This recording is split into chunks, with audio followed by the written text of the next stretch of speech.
If someone breaks a leg, we understand that they'll need time off of work as a result. If someone's going through chemo, we make sure that they have support. But when it comes to mental health conditions like depression, anxiety, and PTSD, often the response is completely different. Hi, I'm Andrew Kantor, a disability lawyer here in California. I work with people almost every day who have been impacted by something that's called a mental health limitation. I want to make sure you understand what that means because it could have a huge impact on your long-term disability benefits. So what is a mental health limitation? A mental health limitation is a clause in your disability policy which only allows you to earn 2 years of benefits if you are disabled from what they call a mental health condition. This means if you're disabled from conditions like bipolar disorder, depression, anxiety, PTSD, or borderline personality disorder, your benefits will end after 2 years. They will end after 2 years even if you remain completely unable to work. If your disability was caused by a physical injury, like cancer, spinal stenosis, or multiple sclerosis, these same policies often provide benefits for as long as disability lasts,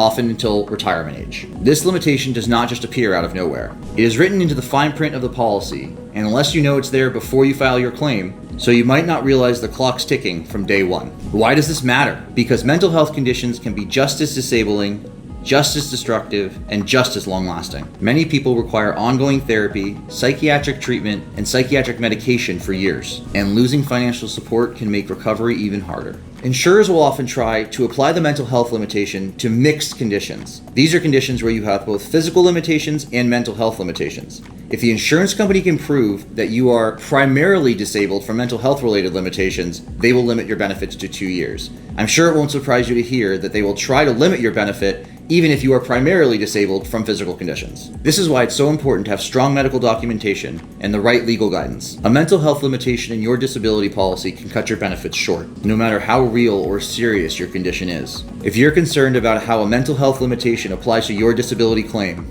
call us. I'm Andrew Kantor, and if this was helpful, feel free to subscribe for more insights. And feel free to reach out if you want to explore your options. You don't have to navigate this alone, and you don't have to give up on the benefits you've deserved.